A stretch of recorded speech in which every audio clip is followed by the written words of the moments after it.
সাধারণ মানুষ ভোট দেয় উন্নয়নের স্বার্থে, কিন্তু সেই সব উন্নয়ন থেকেই বঞ্চিত হচ্ছে সাধারণ মানুষ। নেই রাস্তা, পানীয় জলের ব্যবস্থা। রাস্তার মাঝে এবড়ো খেবড়ো পাথর হাঁ করে রয়েছে বিপদের অপেক্ষায়। দীর্ঘদিন ধরে একাধিক সমস্যায় ভুগছে বীরভূমের বোলপুর 18 নম্বর ওয়ার্ডের বাসিন্দারা। অভিযোগ, একাধিকবার প্রশাসনকে জানিয়েও মেলেনি সুরাহা। অনেক বছর থেকে রাস্তা খারাপ, তারপর দ্বিতীয়ত মশার এত উৎপাত, কোনো মশার ওষুধ দিয়ে যায় না, কিছু করে না। তারপর ট্যাঙ্কিটা খারাপ, একদম ফুটো হয়ে জল পড়ছে, সারানোর কোনো ব্যবস্থা নাই। কাউন্সিলর কোনোদিন আসে না, এবার তো খোঁজ খবরও না নেই।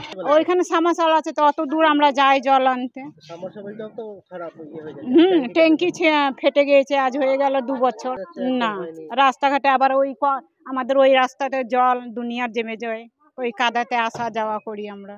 না, ড্রেনের অসুবিধা, এই মশা ওষুধ দিতে আসতো, সেই ওষুধটা দেয় না। রাস্তাতে ঝাঁট পড়ে না, এই যে কাঁটাটা কেটে গেছে, নোংরাও তুলে যায়, আমাদেরকে তুলে ফেলতে হয়। শুধুমাত্র জল রাস্তাই নয়, নেই নিকাশি ব্যবস্থাও, ফলে বাড়ছে মশার উপদ্রব। অভিযোগ, সমস্যার কথা জানানো হলেও দেখা মেলে না কাউন্সিলরের।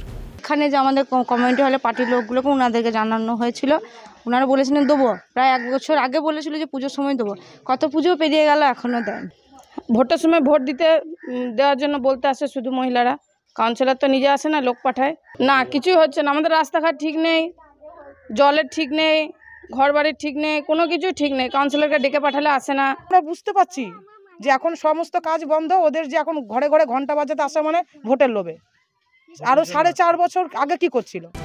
দোরগোড়ায় আরও এক লোকসভা নির্বাচন, ভোট আসতেই প্রতিশ্রুতির বহর, কিন্তু উন্নয়ন কোথায়? অমরনাথ দত্তের রিপোর্ট, ক্যালকাটা নিউজ।